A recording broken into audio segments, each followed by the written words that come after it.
મારું નામ સાનવી છે. હું એક મધ્યમ વર્ગની છોકરી છું. મારા 2 ભાઈઓ અને મમ્મી પપ્પા પણ છે. મારા અભ્યાસ પૂર્ણ થતાની સાથે જ ઘરના લોકોએ મારા માટે સંબંધ શોધવાની તૈયારી શરૂ કરી. જ્યારે મારા માટે એક ખૂબ જ સારું સંબંધ આવ્યું ત્યારે મમ્મી પપ્પાએ તરત જ હા પાડી અને પછી મારા લગ્ન થઈ ગયા. મેં એક ધનિક છોકરા, રાજ સાથે લગ્ન કર્યા. રાજ ખૂબ જ ઉડા અને શાંત સ્વભાવના હતા. તેમનો કોઈ પરિવારજનો ન હતો કારણ કે તેઓ અકેલા રહેતા હતા. તેમ છતાં તેમની પાસે મોટું ઘર હતું અને ધંધો પણ સારી રીતે ચાલી રહ્યો હતો. આ બધું જોઈને પપ્પાએ સંબંધ પાકો કર્યો. રાજ મને ખૂબ જ પ્રેમ કરતા હતા અને હું પણ તેમને દિલથી પ્રેમ કરતી હતી. લગ્નને માત્ર 6 મહિના થયા હતા ત્યારે રાજને હાર્ટ એટેક આવ્યો અને તેઓ મને એકલા છોડી ગયા. રાજના મૃત્યુથી મને બહુ મોટો આંચકો લાગ્યો. તેઓ મારી દુનિયા હતા. હું હજી ગર્ભવતી ન હતી, પણ તેમનો પ્રેમ હજી મારી આસપાસ જીવતો લાગતો. તેમના જતા મારા મમ્મી પપ્પા કહેવા લાગ્યા કે હવે તું પાછી મારી પાસે આવજે. મારી 2 ભાભીઓ હતી અને હું આજના સમાજના યથાર્થ યુગ અને વાતાવરણથી અજાણી ન હતી. તેથી હું વિધવા બનીને માતાપિતા પાસે પાછી જવા માંગતી નહોતી. લોકો બોલતા કે હવે તારે બીજી વખત લગ્ન કરવા જોઈએ, પણ મારું હૃદય બીજાને સ્વીકારવા માટે તૈયાર નહોતું. રાજ સાથે વિતાવેલા સમય દરમિયાન મને જે પ્રેમ, માન અને સુખ મળ્યું હતું એ બીજેથી મળવાનું સંભવ લાગતું નહોતું. મને બીજું કોઈ જીવન સ્વીકારવામાં ભય લાગતો અને તેથી જ મેં ફરી લગ્ન કરવાનો ઇનકાર કર્યો. રાજ માટે મારું હૃદય હંમેશા જીવંત રહ્યું. હું વિચારતી હતી કે મારે રાજના ઘરે રહેવું જોઈએ, પણ ઘર એટલું મોટું હતું કે રાતે મને ડર લાગતો. જ્યારે મને થોડું એકલવાયું લાગતું, ત્યારે મારું બધું જ બંધ થઈ જતું હતું. પહેલા મને એવી ડરપોક નહોતી, પણ પતિ રાજનું અવસાન થયા પછી હું નાની નાની વાતોમાંથી પણ ડરવા લાગી હતી. દરેક અવાજે ભય ઊભો થતો અને ખાવામાં પણ રુચિ નહોતી રહેતી. આ બધું વિચારીને અને રાતે ક્યારે ઊંઘ આવી જાય તે ખબર જ ન પડતી. ઘણી રાતો એમ જ વિચારોમાં પસાર થઈ ગઈ કે રાજ ક્યાં ગયો? કેમ છોડી ગયો? રાજનો વ્યવસાય ખૂબ જ સારો હતો, એટલે મને કમાવાની જરૂર નહોતી. ઘણા પૈસા હતા, જે મારી જરૂરિયાતો માટે પૂરતા હતા. હું સમજદાર અને શિક્ષિત હતી, એટલે મને લાગ્યું કે કદાચ મારે બાળકીઓને ભણાવવાનું કામ શરૂ કરવું જોઈએ. પછી મારા મનમાં વિચાર આવ્યો કે કેમ ના હું ઘરના નીચલા ભાગને ભાડે આપી દઉં? જેથી કોઈ રહેતું હશે તો મને ડર પણ નહીં લાગશે અને દર મહિને કંઈક આવક પણ થઈ જશે. હું એકલા માણસને ઘર આપવાનું ઈચ્છતી નહોતી, કેમ કે હું યુવાન હતી અને એમાં જોખમ લાગતું હતું. હું આમ તો પડોશીઓ સાથે બહુ ઓછી વાત કરતી, પણ હવે મારે દરેકને કહેવું પડ્યું કે મને ભાડું જ જોઈએ છે, પણ પરિવાર હોવો જોઈએ, કોઈ એકલો પુરુષ નહીં. મેં આસપાસના લોકોને જણાવી દીધું કે મને ભાડે માટે એક કુટુંબ જોઈતું છે. એ વાતથી 3 દિવસ બાદ મારા દરવાજા પર ટપોરા પડ્યા. સવારનો સમય હતો, મેદાનમાં હલચલ હતી. દરવાજા ખુલ્યો તો સામે એક વૃદ્ધ મહિલા અને એક યુવાન છોકરો ઊભા હતા. પછી મેં તેમને પૂછ્યું, તમે કોણ છો? તમે ક્યાંથી આવ્યા છો? છોકરાએ ઉત્તર આપ્યો, હું તમને ઓળખતો નથી મેડમ, પણ સાંભળ્યું છે કે તમારે તમારું ઘર ભાડે આપવું છે. તમે ફક્ત પરિવારને જ ઘર ભાડે આપવું માંગો છો, છે ને? મેં કહ્યું, હા, તમે સાચું સાંભળ્યું છે. હું કોઈ એકલા વ્યક્તિને ઘર નથી આપવા માંગતી. હું ઘરનો નીચલો ભાગ ભાડે આપવા માંગુ છું. તો શું તમે બંને માં દીકરા છો અને આ ઘરમાં રહેવા માંગો છો? આના પર સ્ત્રી એકદમ શાંત અવાજે બોલી, ના, હું એની માતા નથી. એની પત્ની છું. આ સાંભળીને મારી આંખો ફાટી ગઈ. કેમ કે છોકરો દેખાવામાં ખૂબ જ સ્માર્ટ હતો. તેનું નામ પિયુષ હતું અને સ્ત્રીનું નામ પુષ્પા. પુષ્પાની ઉંમર અંદાજે 45 વર્ષ જેટલી હતી. એટલી ઉંમરની સ્ત્રીનું એક યુવાન છોકરા સાથે લગ્ન કરવો, એ વાત મને થોડું અજુબું લાગ્યું. તો મેં થોડું અચકાતી કહેલું, માફ કરશો, હું જાણતી ન હતી કે તમે બંને પતિ પત્ની છો. આ વાત પર તેઓ હસતા હસતા કહેવા લાગ્યા, કોઈ સમસ્યા નથી, મેડમ. દરેક જણ અમને જોઈને થોડું આશ્ચર્યચકિત થાય છે. પિયુષે ઉમેર્યું, અમને રહેવા માટે એક સ્થાને જરૂર છે અને તમને ભાડૂતની જરૂર છે. એ વાત સાચી હતી. તેથી મેં કહ્યું, હા, હું તમને આ મકાન રહેવા માટે મંજૂરી આપું છું. આ લો રૂમની ચાવી, તમે તમારું સામાન લાવો, મેં કહ્યું. આ સાંભળીને પિયુષ હસતા હસતા પુષ્પા તરફ જોઈને બોલ્યો, મેડમ, ભાડું તમે કહેશો તે આપીને જશું. આ સાંભળી મને ઘણો સ્નેહ લાગ્યો. મેં ચાવી આપી અને કહ્યું, તમે લોકો તમારું સામાન લાવી શકો છો. થોડા સમયમાં પિયુષ અને પુષ્પાએ પોતાનું તમામ સામાન ઘરમાં મૂકી દીધું અને ત્યાં સ્થાયી થઈ ગયા. આખો દિવસ શાંતિપૂર્વક પસાર થયો. સાંજ પડતી હતી અને હું પિયુષના વિચારમાં ગુમ હતી. એણે પુષ્પામાં એવું શું જોયું હશે કે એની સાથે લગ્ન કર્યા? એવું શું કારણ હશે કે એમણે આટલી ઉંમરની સ્ત્રી સાથે લગ્ન કરવા પસંદ કર્યું? શું એ સાચો પ્રેમ છે કે પછી કોઈ મજબૂરી? શું કંઈ છુપાવેલું છે? મારી વિચારશીલતા વચ્ચે મને મમ્મીનું કહેલું યાદ આવ્યો, જો કોઈ નવી વ્યક્તિ ઘરમાં આવે તો તેમને ભોજન આપો, એથી હૃદય હળવું થાય છે. એ વિચાર સાથે મેં નક્કી કર્યું કે આજે રાત્રે પિયુષ અને પુષ્પા માટે પણ રસોઈ બનાવી દઉં. સામાન્ય રીતે હું એકલી હોતી એટલે ફક્ત મારા માટે જ ભોજન બનાવતી, પણ આજે 3 લોકો માટે રસોઈ બનાવીને મને આનંદ થયો. રાત થઈ હતી. મેં ખોરાક ટિફિનમાં ભરીને ઘરના નીચલા ભાગે ગઈ, જ્યાં તેઓ રહ્યા હતા. મેં દરવાજો ખખડાવ્યું, પણ કોઈ જવાબ ન મળ્યો. થોડા સમય સુધી રાહ જોઈ, પછી વિચાર્યું કે કદાચ બંને થાકી ગયા હશે અને ઊંઘી ગયા હશે. એટલે પાછા જવાનું વિચારીને વળી રહી હતી ત્યારે અચાનક દરવાજો ખુલ્યો. પિયુષ બહાર આવ્યો અને આશ્ચર્યથી પૂછ્યું, દીદી, તમે અહીં? શું થયું? તેને મારા હાથમાં ટિફિન જોઈને કહ્યું, ખોરાક લાવવાની શું જરૂર હતી? પુષ્પા રસોઈ બનાવે છે. મેં હળવે હસીને જવાબ આપ્યો, કોઈ વાંધો નહીં, આ મારી ફરજ છે. આજે તમે લોકો મારા અતિથિ છો. આવતીકાલથી આપણે એક જ ઘરના સભ્ય બની જઈશું. એ પછી મેં પૂછ્યું, પુષ્પા ભાભી ક્યાં છે? એ વાત સાંભળીને હું દરવાજાની અંદર નજર કરવાની કોશિશ કરી રહી હતી ત્યારે પિયુષ ઝડપથી મારા સામે આવ્યું અને બોલ્યો, પુષ્પાનું માથું થોડું દુખે છે, એટલે આજે થોડું વહેલું સૂઈ ગઈ છે. મેં કહ્યું, હમણાં જ તમે કહ્યું હતું કે તે રસોડામાં રસોઈ કરી રહી હતી? પિયુષ થોડો ગભરાઈ ગયો અને તરત બોલ્યો, હા, એટલે તો કહેવું છું. રસોઈ કરતી વખતે પુષ્પાનું માથું દુખવા લાગ્યું હતું. કદાચ હવે તે ઊંઘી ગઈ હશે. તમે જાણો છો કે તે થોડી વૃદ્ધ છે અને આ માથાનો દુખાવો તેને ઘણી વખત પકડી લે છે. તેથી તેને ઊંઘમાંથી જાગવામાં તકલીફ થાય છે. આ સાંભળીને હું શાંત થઈ ગઈ. મેં વધુ કંઈ કહ્યું નહીં અને ઉપરના મારા ઘરમાં પાછી આવી ગઈ. ઉપર આવીને મેં શાંતિથી ખોરાક ખાધો અને સૂઈ ગઈ. પણ મનમાં એક જ પ્રશ્ન ઘૂમતો રહ્યો, પિયુષ એવું કેમ બોલ્યો? હું પલંગ પર પડી હતી, પણ મનમાં ઉથલપાથલ થઈ રહી હતી. શરૂઆતમાં પિયુષે કહ્યું કે પુષ્પા રસોઈ કરી રહી હતી, અને જ્યારે હું અંદર જોવાનું ગઈ ત્યારે તેણે વાત બદલી નાખી. તે શું છુપાવવાનો પ્રયાસ કરી રહ્યો હતો? પછી મેં વિચાર્યું નહીં, મારે આ વિચારો મનમાંથી દૂર ફેંકી દેવા જોઈએ. મેં મનમાં નિર્ણય લીધો કે હું પુષ્પાને મારી મોટી બહેન સમજીશ. અમે બંને આ મોટા ઘરમાં સાથે રહીશું, ગપશપ કરીશું. એ એકલી છે, અને હું પણ એકલી. એટલે અમે એકબીજાના સાથ બનશું. અને આ રીતે હું પણ ધીમે ધીમે જાણવાનો પ્રયત્ન કરીશ કે પુષ્પાએ પિયુષ સાથે લગ્ન કેમ કર્યા? શું કારણ હશે? મને ખાતરી હતી કે પુષ્પા મને મળવા માટે ચોક્કસ આવશે. કારણ કે મેં તેમના માટે રસોઈ બનાવી હતી. ઓછામાં ઓછું, થેન્ક યુ તો કહેશે. ઘણા લોકો એવા હોય છે કે જો તેમને કંઈક મળે તો સામેની વ્યક્તિ સાથે વાત કર્યા વિના રહેતા નથી. પણ મારું અનુમાન ખોટું નીકળ્યો. આખી રાત વિતાઈ ગઈ, પણ પુષ્પા આવી નહીં. મને એના વખાણની જરૂર નહોતી, ન તો પ્રશંસા કરવાની. મન કરી રહ્યું હતું કે પુષ્પા સાથે થોડું બોલવું જોઈએ. હવે ઘરભાડે આપ્યા પછી, એ મકાન પૂરતું ભરાઈ ગયેલું લાગતું હતું. મને કોઈ ભય નહોતું રહ્યો. હૃદયને પોતે સમજાવતું રહ્યું, ઘરમાં હવે કોઈ છે. એકલા નથી. હવે બહાર કૂતરાઓના ભસવાનો અવાજ થમ્યો લાગતો હતો. જો કે જ્યારે રાજ જીવંત હતા, ત્યારે મેં આ બધું ક્યારેય વિચાર્યું પણ નહોતું કારણ કે રાજ મારી સાથે હતા. તેઓ મને ખૂબ પ્રેમ કરતા હતા. હવે, રોજ તેમની યાદમાં હું એકાંતમાં રડી પડતી.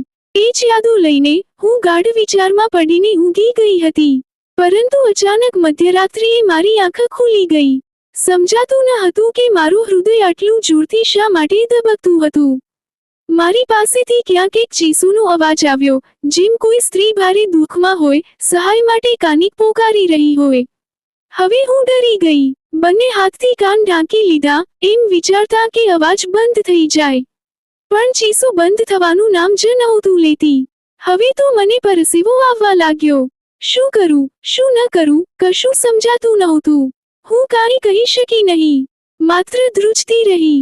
આ બધામાં કેવી રીતે રાત વીતી ગઈ એની ખબર જ ન પડી. સવારના લગભગ 5 વાગ્યા હશે કે ચીસુનો અવાજ શાંત થયો. ત્યારે થોડું હલકું લાગ્યું. પછી આંખ પાડી તો 9:30 વાગી ગયા હતા. હું ગભરાઈ ગઈ.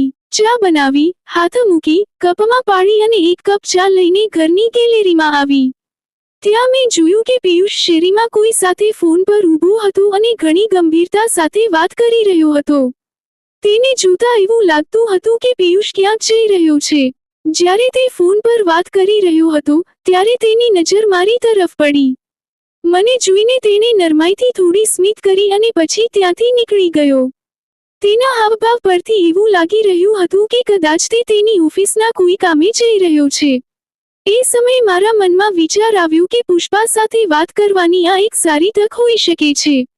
કારણ કે જે દિવસથી તે ઘરે આવી છે, ત્યારથી હું તેને મળેલી નહોતી. હું હંમેશા ઈચ્છતી હતી કે એકવાર શાંતિથી બેઠા બેઠા વાત કરીએ, જાણીએ કે તે કેટલી એકલી છે અને કઈ રીતે જીવન જીવે છે. તેથી મેં નક્કી કર્યું કે ઝડપથી ઘરનું કામ પૂરું કરું અને નીચે જઈને પુષ્પા સાથે વાત કરું. હું બધા કામ ઝડપથી પૂરા કરીને નીચે પહોંચી.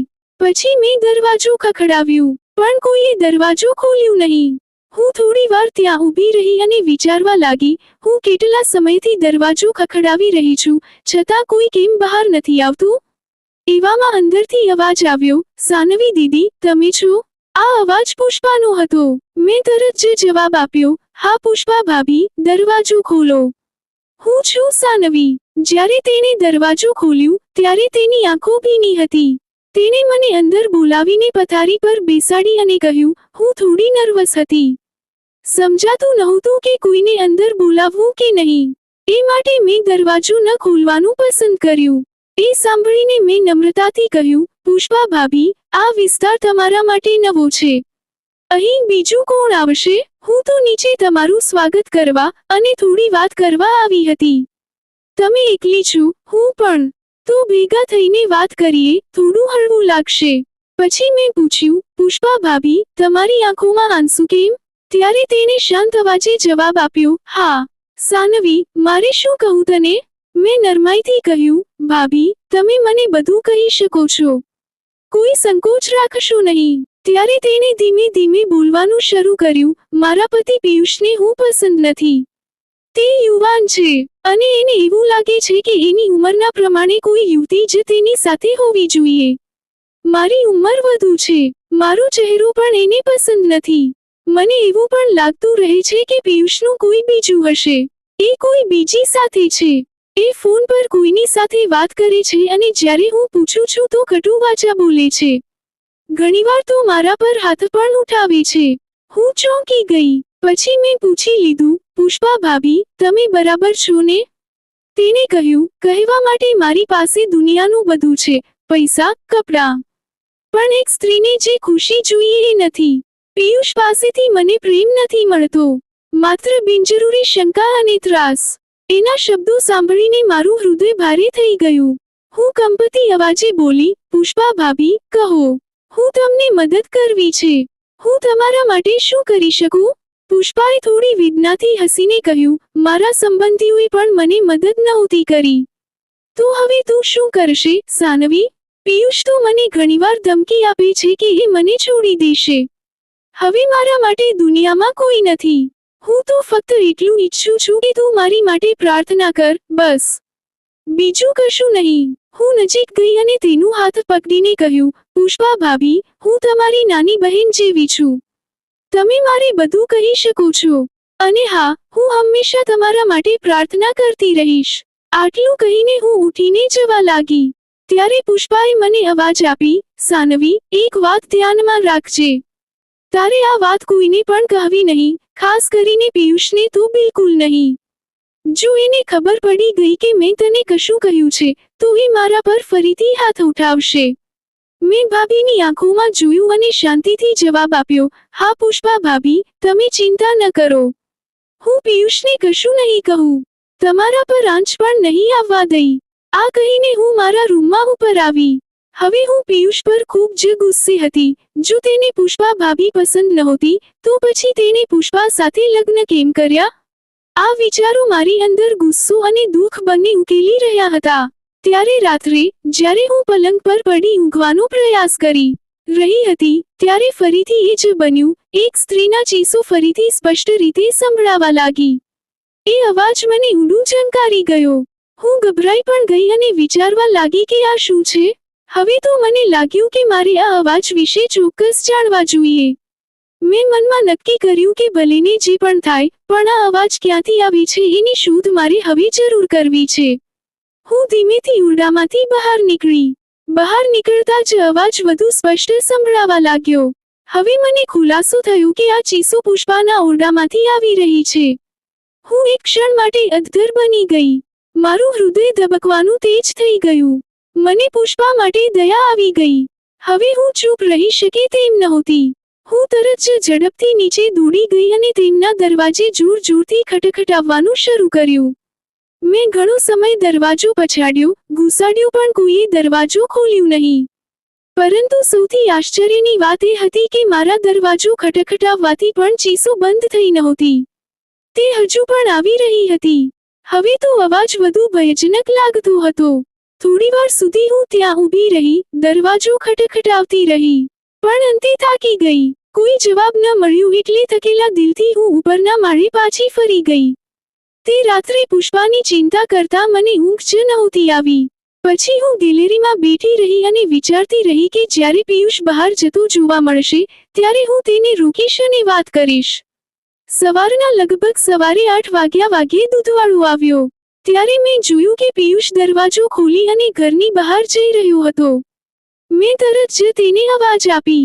પિયુષના ચહેરા પર ગભરાટ સ્પષ્ટ દેખાઈ રહી હતી. છતાં પણ તે મારી સામે ઊભો રહ્યો અને કહ્યું, સાનવી, હું જાણું છું કે તું શું કહેવા માંગે છે. પણ તું પુષ્પાની ચિંતા ન કર કે એ રાત્રે કેમ ચીસો પાડે છે. કારણ કે મારા માટે આ વાતનો કોઈ ઉપાય નથી. જો તારી પાસે કોઈ રસ્તો હોય તો મને પણ કહીશ. તેના આંખોમાં આવતા આંસુ જોઈને હું સ્તબ્ધ રહી ગઈ. પછી મેં નરમાઈથી કહ્યું, મને કહો પિયુષ, પહેલા તું આ વાતનો અર્થ સમજાવ. એ કેમ રડે છે? પછી હું તને કંઈક સહાય કરી શકીશ. પિયુષ મારી આંખોમાં આંખો નાખીને બોલ્યો, મોટી સમસ્યા એ છે કે પુષ્પા મારી ઉપર ખૂબ શંકા કરે છે. એને લાગે છે કે હું તેને ધોકો આપું છું. આ સાંભળીને હું એની તરફ આશ્ચર્યથી જોઈ રહી ગઈ. પછી પિયુષ હળવાશ અવાજે બોલ્યો, તું જ મારે એક વાત કહી છે. તું મારું ચહેરું જોઈ અને પછી પુષ્પાનું જોઈ. એ બંને વચ્ચે કેટલો તફાવત છે. હું ઈચ્છું તો કોઈ યુવાન, સુંદર છોકરી સાથે લગ્ન કરી શક્યો હોત. પણ મેં બધું છોડી દીધું, મારા માટે નહીં, પુષ્પા માટે. કારણ કે એ અનાથ હતી અને મને લાગ્યું કે એને પ્રેમ અને સાથની જરૂર છે. પણ હજી પણ એ મારી પર શંકા કરે છે, પિયુષ બોલ્યો. આગળ તેણે કહ્યું, મારી એકમાત્ર ભૂલ એ હતી કે મેં પુષ્પાને અનાથ સમજીને તેના સાથે લગ્ન કર્યા, કારણ કે તે મારા ઘરના નોકરાની હતી. મને તેની સ્થિતિ જોઈને નફરત થતી, પણ પછી વિચાર્યું કે હું તેને મારું નામ આપી દઉં. પણ મારા પરિવારના સભ્યોને આ બિલકુલ ગમ્યું નહીં અને તેમણે મને ઘરમાંથી કાઢી નાખી દીધું. ત્યારબાદ મેં મારા પરિવારને છોડી દીધું અને પુષ્પા સાથે રહેવાનું નક્કી કર્યું. પિયુષ આગળ બોલ્યો, હવે તમે મને કહો, શું શાંતિ સાથે લગ્ન કરીને મેં ખોટું કર્યું? મારા માતા પિતા મને સંપત્તિ માટે ઘેર બહાર કાઢી મૂક્યા છે. હું પુષ્પા માટે ઘણી બધી તકલીફો સહન કરું છું, પણ હું ફક્ત તેને ખુશ જોવાનું ઈચ્છું છું. પરંતુ તે મને સમજતી નથી. તેને લાગે છે કે મારું કોઈ બીજું અફેર છે અને હું ગુપ્ત રીતે ફોન પર વાત કરું છું. પછી પિયુષ વધુ બોલ્યો, 2 વર્ષ પહેલા મારી માતાએ મારી માટે એક અમીર પરિવારની સુંદર છોકરી સાથે લગ્ન નિશ્ચય કર્યા હતા. એ છોકરી મારી માતાની મિત્રની પુત્રી હતી. પરંતુ મેં પુષ્પા માટે તે સંબંધ તોડી નાખ્યો. મારી માતા હંમેશા કહેત, તું આ સ્ત્રીના પ્રેમમાં અંધ બની ગયો છે. તું જોશ નહીં કે આ તારી માતાની ઉંમર છે અને આ તારા કુટુંબ અને સગાઈ તોડી રહ્યો છે. તો આ નોકરાની સાથે લગ્ન કરવા માટે પણ મેં બધું તોડી નાખ્યું. પિયુષ ઉમેર્યો, હું હંમેશા મારી પત્નીનો સાથ આપ્યો છું, પરંતુ તેનું વર્તન જોઈને હું ખૂબ એકલું અને દમડું અનુભવતો રહ્યો છું. મને લાગે છે કે પુષ્પાને ટેકો આપવા માટે મેં બધું ગુમાવી દીધું છે. લગ્નની પહેલી રાતથી જ તે મારા પર શંકા કરે છે. તેને લાગે છે કે જાણે હું એ છોકરી સાથે વાત કરું છું જેની સાથે મારી પહેલા સગાઈ થઈ હતી. તેને લાગે છે કે આજે પણ હું એની સુંદરતાથી ઘાયલ છું. હવે પુષ્પા દરરોજ મારી ઉપર શંકા કરે છે અને બિનજરૂરી રીતે ચીસો પાડે છે. આને કારણે ઘણા મકાન માલિકોએ અમને ભાડેથી કાઢી મૂક્યા છે. લોકોએ પણ કહે છે કે મારી પત્ની પાગલ છે. આ સ્થિતિને કારણે અમારે દરેક 3 થી 4 મહિનામાં નવું મકાન શોધવું પડે છે. પછી પિયુષ થોડી ક્ષણ મૌન રહ્યો અને પછી મારી સામે હાથ જોડીને વિનંતીભર્યા સ્વરે કહ્યું, સાનવી દીદી, હું તમને એક વાત કહેવી છે. પુષ્પા માનસિક રીતે બીમાર છે. તેનું મગજ ખરાબ છે. હું તેની સારવાર કરાવી રહ્યો છું. ઘણી વખત તે લોકો પર હુમલો પણ કરે છે. એટલે જ હું તેને ઘરની બહાર નીકળવા નથી અને કોઈને અંદર આવવા પણ નથી દેતો. પિયુષના દરેક શબ્દોમાં કંઈક ખરાબનું નહોતું લાગતું. તેના ચહેરા પરથી લાગતું હતું કે તે સાચું બોલી રહ્યો છે. એટલે મેં તેને શાંતિથી કહ્યું, પિયુષ, હું તમને વિનંતી કરું છું કે તમે તેને આમ બંધ ન રાખો. હું પુષ્પા સાથે વાત કરવાનો પ્રયત્ન કરીશ. જો તેની સ્થિતિમાં થોડું પણ સુધારો થાય તો. આ સાંભળીને પિયુષ થોડી ક્ષણ માટે ગુમસુમ રહ્યો. પછી કહ્યું, તમે આ માટે કહો છો કારણ કે તમે હજી પણ એની સ્થિતિ જોઈ નથી. હું તો ઓફિસમાં રહું છું. જો પુષ્પાએ મારા અભાવમાં તમારા પર હુમલો કર્યો તો પછી કોણ જવાબદાર રહેશે? પછી પિયુષે ફરી એકવાર નમ્રતાથી કહ્યું, માફ કરશો દીદી, પણ હું આ જોખમ લઈ શકતો નથી. આના પર મેં કહ્યું હતું કે જો પિયુષ, પુષ્પાએ મને નુકસાન પહોંચાડ્યું તો પણ હું તમને જવાબદાર નહીં માનું. હું ફક્ત એટલું જ કહી રહી છું કે કૃપા કરીને તેને કેદમાં ના મૂકો. પછી પિયુષે પોતાના ખિસ્સામાંથી ચાવી કાઢી અને મારા હાથમાં આપી કહી, આ દરવાજાની ચાવી છે. પરંતુ સાવધાની રાખજો. પછી પિયુષ ત્યાંથી નીકળી ગયો. હવે હું એ વિચારીને અસ્વસ્થ થઈ રહી હતી કે પિયુષ અને પુષ્પા બંને જુદી જુદી વાતો કરી રહ્યા છે. હવે હું મારા રૂમમાં આવી અને ઝડપથી થોડું કામ પતાવી પુષ્પાના રૂમ તરફ ગઈ. જ્યારે હું અંદર પ્રવેશી, ત્યારે જોઈને હું થોભી ગઈ. પુષ્પા પલંગ પર બેઠી હતી. એ કોઈ ઊંડા વિચારમાં ડૂબેલી હતી અને તેના ચહેરા પરથી સ્પષ્ટ હતું કે એ રડી રહી છે. હું તેની પાસે ગઈ અને એને જોયા પછી મારું હૃદય આઘાતથી ભરાઈ ગયું. તેણે મને જોયું અને તરત જ પૂછી લીધું, સાનવી, તું અહીં કેવી રીતે આવી? મેં હળવેથી જવાબ આપ્યો, પુષ્પા ભાભી, મને લાગ્યું કે તમે એકલા છો અને હું પણ એકલી છું, તો વિચાર્યું કે તમારી સાથે થોડી વાર વાત કરું. મારું કહેવા હતું કે તે ઊભી થઈ અને મને ગળે લગાવી રડવા લાગી અને કહ્યું, મને કોઈના ખભાની જરૂર હતી. આ સાંભળીને મેં તેના પીઠ પર હાથ ફેરવીને કહ્યું, પુષ્પા ભાભી, હવે રડવાનું શું છે? તમારી નાની બહેન આજે તમારી સાથે છે. પછી હું એક ક્ષણ શાંત રહી અને સંયમપૂર્વક કહ્યું, ભાભી, આજે મને તમને એક અગત્યની વાત પૂછવી છે. તમે રાત્રે ચીસો કેમ પાડો છો? કૃપા કરીને સત્ય કહો. જો કે મારી અંદર ક્યાંક પિયુષના શબ્દો આજે પણ ગુંજતા હતા. તેમ છતાં, હું હવે સાચું જાણવા માંગતી હતી. હવે હું પુષ્પાના મોંમાંથી સત્ય સાંભળવા માંગતી હતી, પરંતુ તે પછી કંઈક નર્વસ થઈ ગઈ અને બોલી, નહીં સાનવી, હું તો ખૂબ જ ખુશ છું. મારો પતિ મારી ખૂબ કાળજી રાખે છે. તેના શબ્દો સાંભળીને હું અકળાઈ ગઈ. ગઈકાલે એ મને કંઈ બીજું કહેતી હતી અને આજે એની વાતો સંપૂર્ણ બદલાઈ ગઈ હતી. પછી એ બોલી, સાનવી, હું તારું ઘર જોઉં છું. મને જોવું છે કે તું તારા ઘરને કેવી રીતે શણગારે છે. હું પણ મારું ઘર આવું જ બનાવું છું. જ્યારે મારા પતિ ઘરે આવે ત્યારે એમને બધું ગમે. તેઓ જોતા ખુશ થાય કે હું ઘરને કેટલું સરસ રાખું છું.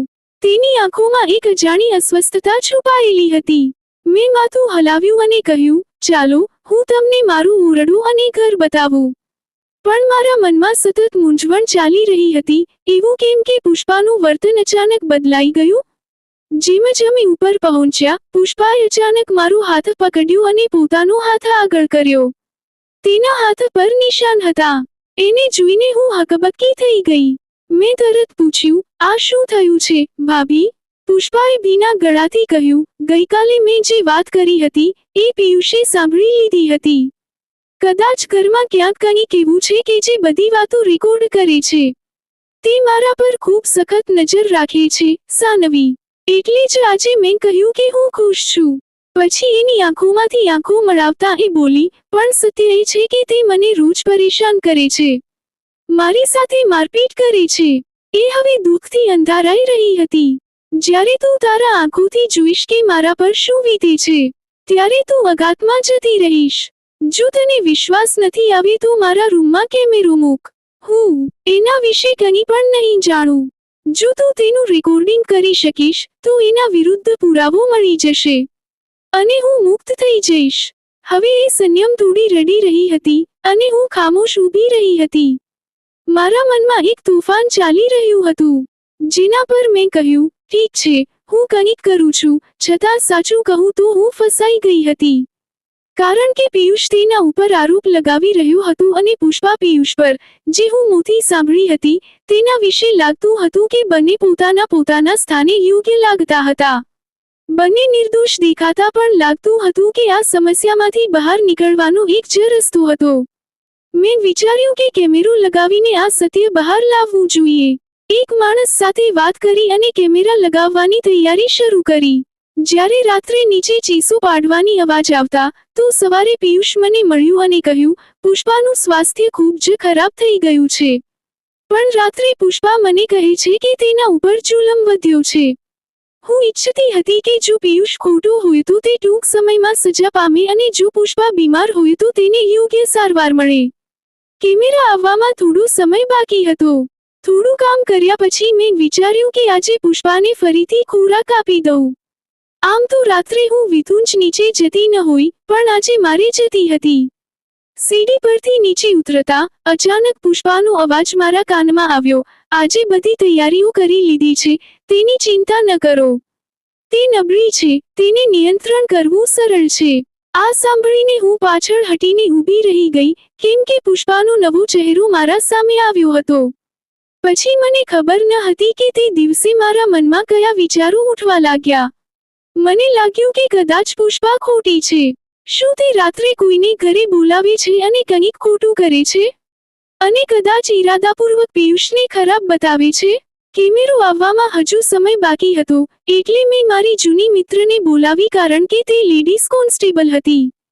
પછી મેં તેને આખી વાત કહી અને કહ્યું, મને તારી ટીમની ખૂબ જ જરૂર છે. PLS તું મારા ઘરે આવીને સત્ય બહાર લાવ. મારી મિત્ર તરત જ આવવા માટે સંમત થઈ ગઈ. હું ખોરાક ખાધો પછી તેની રાહ જોઈ રહી હતી, પણ વચ્ચે હું ઊંઘી ગઈ. જ્યારે હું જાગી ત્યારે હું હોસ્પિટલના પલંગ પર પડી હતી. હું નર્વસ થઈ ગઈ. મારી સામે મારી મિત્ર રમા ઊભી હતી. જ્યારે મેં પૂછ્યું, હું અહીં કેમ છું? હું હોસ્પિટલમાં શું કરું છું? તો રમા હસી પડી અને કહ્યું, સાનવી, તું તો એક મોટું કામ કરી નાખ્યું. ઘણા દિવસોથી અમને ફરિયાદ મળી રહી હતી કે કેટલાક લોકો ભાડે ઘરોમાં રહે છે અને જ્યારે ઘરના લોકો તેમને વિશ્વાસ આપે છે, ત્યારે તેઓ ચોરી કરે છે અને ભાગી જાય છે. ગઈકાલે રાત્રે તારા કારણે અમે એ ચોરને પકડી લીધો. સાનવી, જે પિયુષ અને પુષ્પા તારા ઘરમાં ભાડેથી રહેતા હતા, એ એક આખી ચોર ગેંગ છે. તેઓ ઘરની દરેક બાબત પર નજર રાખતા હતા અને ઘરના માલિકને વિશ્વાસમાં લઈને તેમની સાથે રમત રમતા હતા. તું જો તારી ઘરની બધી વાતો પુષ્પાને નહીં કહેતી, તો કદાચ તેમને પકડવામાં વધુ સમય લાગી જાય. તું ખરેખર હિંમતવાન છે. મેં મારા મિત્રની વાતો સાંભળી. ગઈકાલે રાત્રે બંને તમારા જમવામાં સુવાની દવા મિશ્રિત કરી હતી. તમારા ઘરને લૂંટીને જવાનું અમારું મકસદ હતું. આ બધું ખૂબ જ વિચારીને આયોજનબદ્ધ રીતે કર્યું હતું. પરંતુ અમે પોલીસ યોગ્ય સમયે પહોંચી ગયા અને જ્યારે અમે તમારા રૂમમાં આવ્યા ત્યારે તું બેહોશ અવસ્થામાં હતી. તને તરત જ હોસ્પિટલમાં લાવવામાં આવી. તેના શબ્દો સાંભળ્યા પછી મને આઘાત લાગ્યો કે લોકો કેટલા નીચા પડી શકે છે. ખોટા નાટકો, ભ્રમ સર્જવા અને વિશ્વાસ સાથે ખેલ. પિયુષ અને પુષ્પાની વાતોથી એવું લાગતું ન હતું કે તેઓ ખોટા છે. પરંતુ આભાર છે કે મારી મિત્ર રમાએ મને બચાવી. હવે મને ભાડે કોઈને રાખવામાં ડર લાગે છે. આ ઘટનાએ મને ફરીથી એકલું બનાવી દીધું. પરંતુ હવે મને લાગતું છે કે ખરાબ લોકો સાથે રહેવા કરતાં એકલું રહેવું ઘણું સારું છે. આજકાલ કોઈ પર વિશ્વાસ કરવો સરળ નથી. એટલા માટે મેં મન બનાવી દીધું છે, હવે હું એકલી પણ બરાબર છું. કદાચ મારું નસીબ જ એવું છે. હવે હું મારી એકલતામાં ખૂબ ખુશ છું. આજકાલ હું ગરીબ બાળકોને મફતમાં ટ્યુશન શીખવું છું. એ બાળકો આખો દિવસ મારી સાથે રહે છે અને રાત્રે ઘરે જાય છે. તેમની સાથે સમય વિતાવવાથી મને ખૂબ હળવાશ લાગે છે. મિત્રો, જો સ્ટોરી પસંદ આવી હોય તો વિડીયોને લાઈક કરો, ચેનલને સબસ્ક્રાઇબ કરો, અને હા, કોમેન્ટમાં જરૂરથી કહેજો કે સ્ટોરી કેમ લાગી. ધન્યવાદ.